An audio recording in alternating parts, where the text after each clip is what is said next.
Cher public, nous vous invitons à prendre place confortablement et à fermer la sonnerie de votre téléphone cellulaire. En cas d'incident, veuillez repérer les sorties de secours les plus près de vous. Bon divertissement. 1, 2, 1, 2. OK, c'est bon, on peut y aller. Sophie Durocher. Elle met en scène les arts, la culture et la société. Une représentation pas comme les autres. Sophie Durocher.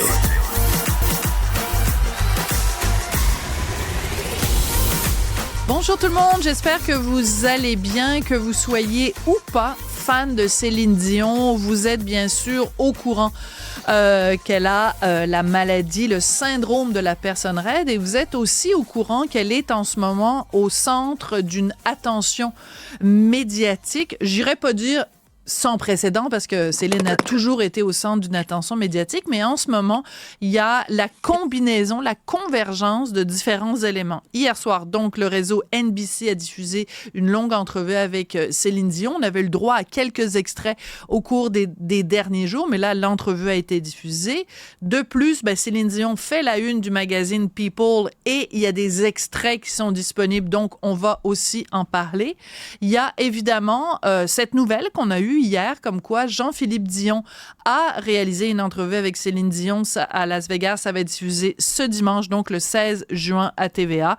Et il y a évidemment, pour la suite des choses, le 26 juin, un documentaire carrément sur Céline Dion qui va être diffusé à Amazon Prime. Ça fait beaucoup d'informations pour essayer de se dépatouiller à travers tout ça, puis comprendre aussi ce que ça veut dire. J'ai pensé bien sûr à appeler quelqu'un qui, comme moi, a interviewé Céline à plusieurs reprises, mais qui la connaît vraiment intimement et qui est capable de déceler les indices que peut-être passent inaperçus aux yeux d'un néophyte. Joselito Michaud, qui est bien sûr animateur, auteur et toutes sortes de choses connexes, producteur, etc., etc. Toutes tâches Bonjour, connexes. Sophie. Joselito, ton impression d'abord dans ce tourbillon médiatique qui entoure Céline en ce moment, s'il y a un mot pour résumer tout ça, à tes yeux, ce serait quoi? Le mot vérité. Il était temps qu'on dise la vérité sur son état de santé.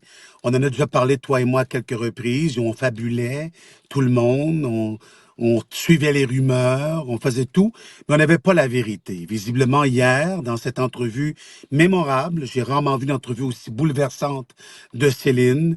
J'ai pas senti qu'il y avait une opération marketing derrière, bien au contraire. J'ai senti qu'elle se disait, moi, vous dire ce qui se passe depuis 2008, parce qu'on comprend que ces premiers mots-là, Oui. Physiques, sont arrivés en 2008, mais tournée mondiale oblige entre deux séries de concerts à Vegas et la maladie de son mari par la suite. Et les enfants, à travers ça, l'ont peut-être mis de côté pendant un certain temps et s'est dit, on va faire avec. Mais Ouais. hier, c'est certainement le mot vérité. Absolument. Et c'est très juste ce que tu dis. On en a vu, toi et moi, et les gens qui nous écoutent, qui nous regardent, en ont vu une barge. Une barge d'entrevue avec Céline, mais évidemment aucune où elle était aussi vulnérable. C'est à se demander, Joselito, comment elle a fait pour le cacher? Parce que, écoute, les journalistes, les paparazzis, puis tout ça, comment elle a réussi pendant toutes ces années-là à garder une carapace et que l'information sur le fait qu'elle était atteinte d'une maladie grave n'avait pas percé? C'est quand même incroyable. C'est seulement au moment où elle avait pris la parole dans cette Bien vidéo sûr. dont on se souvient tous. Sinon, il n'y a pas eu de fuite dans son entourage. C'est quand même incroyable, Joselito. Sauf que moi, je l'ai vu à me parler comme ça directement. Il y avait quand même quelque chose, parfois, d'absent dans son regard. C'est Elle ce a que quand tu même racontes dit sur hier- Facebook. Ouais. Oui, moi, je l'ai vu, je l'ai côtoyé beaucoup, et j'ai vu quelque chose où je me suis dit, oh là là, ça va pas bien ici. Et aussi, tu sais, elle a quand même dit hier, 90 milligrammes de Valium, s'il vous plaît. Je veux dire, on disait souvent, elle n'a pas l'air tout à fait là, mais je veux dire, elle essayait, tu sais, ce qu'on a compris hier dans cette entrevue-là, qui était, pour moi, je l'aurais dit mémorable, c'est qu'il y avait la dichotomie entre Céline Dion et Céline la femme. C'est comme si Céline Dion avait temporairement tué ou vraiment tué Céline. Ça, c'était clair pour moi hier. On voit d'ailleurs des images actuellement à l'écran. Il y avait quelque chose qui a dit, et c'est pour ça quand t'as dit, le documentaire s'appelle I'm Céline Dion, c'est Ouais. pour revenir vers Céline Dion, parce qu'elle en a besoin, Céline Dion. Et là, j'ai l'air de quelqu'un qui dit qu'elle est schizophrène. Ben non, il faut à un moment donné, quand tu fais ce métier-là public, croire au nom qui est marqué sur le billet. Il Ouais. est obligé de faire ça. Donc, et elle, à partir de la pandémie, et merci à la pandémie dans ce cas-ci, Oui. parce que c'est comme, elle le dit d'ailleurs dans l'entrevue hier, j'avais plus besoin d'être brave. C'est Et ça. là, tous les masques ont tombé, et à un moment donné, son corps aussi a tombé. Son corps a dit, tu me donnes l'espace pour que je puisse te dire comment je me sens? Ben, je vais te le dire comment je me sens. Je me sens pas bien. Excuse-moi, José Lito, de faire un parallèle, mais c'est un petit peu ce qui t'est arrivé à toi aussi? Totalement. Hier, là, je te fais vraiment une confidence, je me suis mis à pleurer parce que beaucoup dans cette entrevue-là, parce que j'entendais mon corps me réclamer un arrêt, puis j'y allais pas. Fait que j'ai vu hier Céline, et ça me rappelait toutes les fois où je l'ai rencontrée, où je l'ai eu devant moi, quand j'ai fait l'entrevue Céline au-delà du rêve, où je voyais bien qu'à 1h30 du matin, ça n'avait aucun sens qu'elle fasse une entrevue avec moi après avoir chanté, puis fait une émission avec Sunday Morning pour le dimanche matin. Ça n'avait aucun sens ce qui se passait. Bon. L'autre affaire, c'est Ouais. une workaholic. C'est une personne qui n'a existé que dans les yeux ou dans le regard des autres. Donc, tu comprends que toute sa vie, elle n'existe que par ça. Ouais. Donc là, aujourd'hui, c'est pour ça qu'elle veut tant monter sur scène. C'est pour ça, parce qu'elle a dit hier, je vais Oui. monter, Ramper. même si je me rends pour y aller. Bon, c'est ça, elle va le faire, je pense. Même si je dois utiliser le langage des signes, là, si je dois faire des signes à la place des mots, Oui.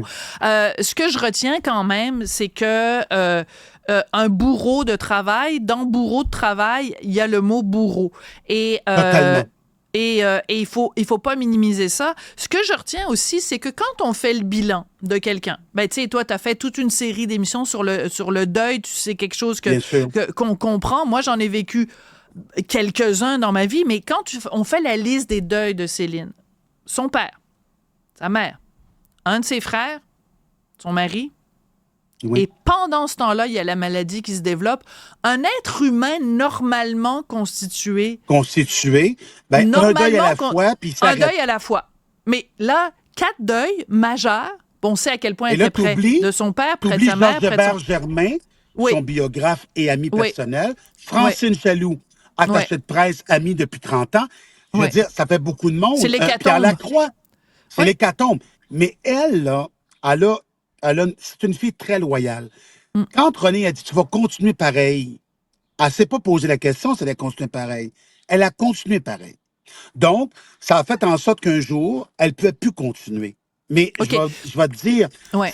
hier, je la regardais et je me disais, hey, il faut quand même être courageuse de se livrer autant, parce que tu le fais en entrevue. Céline dit tout, elle ne dit pas grand-chose, dans le fond, habituellement. Ouais. Tu sais, on a fait des Ouais. milliers d'entrevues, toi puis moi. Ouais. Je veux dire, on a l'impression qu'il y a beaucoup de mots, là, mais qu'il y a beaucoup de choses, mais il se dit pas grand-chose. Là, hier, il se disait quelque chose.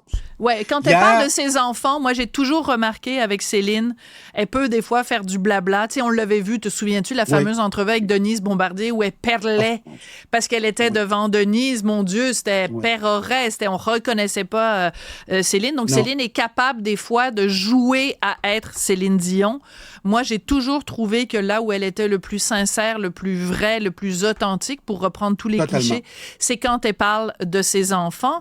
Et tu vois, dans le magazine People, donc là, on est ailleurs que l'entrevue Oui. à Je NBC. l'ai pas lu encore. Là, je te donne un extrait parce que ça vient de sortir là, il y a quelque temps sur le site du magazine People. Alors, on apprend que dans la maison, il y a des boutons de panique et que les enfants donc savent comment utiliser les boutons de panique si ou quand, parce que c'est pas si, il y en a, quand Céline a des crises de panique. Et non seulement ça, mais son corps devient tellement raide, ça devient raide comme une planche, et qu'ils ont donc, la dernière fois qu'il y a eu une crise, ils se sont assis avec les enfants et ils l'ont expliqué comment réagir. Il faut qu'ils prennent Céline et qu'ils la mettent sur le côté parce qu'elle est incapable incroyable. de C'est bouger. incroyable. Alors, au fur et à mesure qu'elle donne des détails, on prend la mesure de Oui, la pleine l'ampleur, mesure. de l'horreur que c'est cette maladie-là. Mais as-tu vu hier dans l'entrevue du NBC, à NBC, elle a dit quelque chose d'hallucinant, qui était vraiment révélateur. Elle a dit, je veux que les médecins me disent ce que j'ai. En voulant dire, je ne suis pas folle de croire quelque chose qui ne Mais fonctionne oui, plus dans mon corps. Elle criait à l'aide. ça a À pris l'aide, 10 là. ans. 10 10 ans. ans. Et sincèrement, elle s'entendait pas bien. Moi, je l'ai vu dans le test Ouais. de son. C'était rendu de plus en plus compliqué. On lui a dit, il y a un problème à l'oreille interne. Après ça, elle dit, j'ai de la misère à chanter. Les gens disaient, ben voyons donc. Et là, on comprend. Tu vois, hier, c'était Tout. assez bouleversant quand elle Ouais. vient pour chanter. Puis on se rend compte que ça ne passe Attends. plus le son. Ouais. Et moi, ça, hier, quand j'ai vu cette entrevue NBC, j'ai fait, OK, là, c'est une vraie réalité. Mais elle ne le disait pas parce que c'est comme c'est comme une athlète, hein, Céline Dion. Elle n'a pas le goût qu'on voit le sportif, le genou par terre. Elle veut pas ça. Non, mais Et parce c'est qu'elle ça, est je allée à pense. l'école, elle est allée à l'école Angélil, et à l'école Angélil, t'es toujours, c'est 100%, il faut, the show must go on, à tout prix, et aussi, je vais utiliser À une n'importe quel expression, prix. je vais utiliser une expression anglaise qui est difficile à traduire, but never let them see you sweat. Il faut jamais que tu montres aux gens que tu es en train de transpirer, dans le sens de, faut jamais que tu montres ta vulnérabilité. Il faut jamais que tu montres qu'il y a une petite faille par laquelle les gens pourraient passer. Alors, qu'est-ce que tu veux, je te dis, c'est là que tu pousses ton corps à bout. Puis, écoute, c'est très troublant. Évidemment, j'imagine que tu as très hâte, toi aussi, à l'entrevue de notre collègue Jean-Philippe Dion qui va être diffusée à TVA à TVA ce dimanche. Alors, merci beaucoup, José Lito Michaud, auteur, animateur radio, producteur télé, etc., etc. Merci beaucoup, José Lito.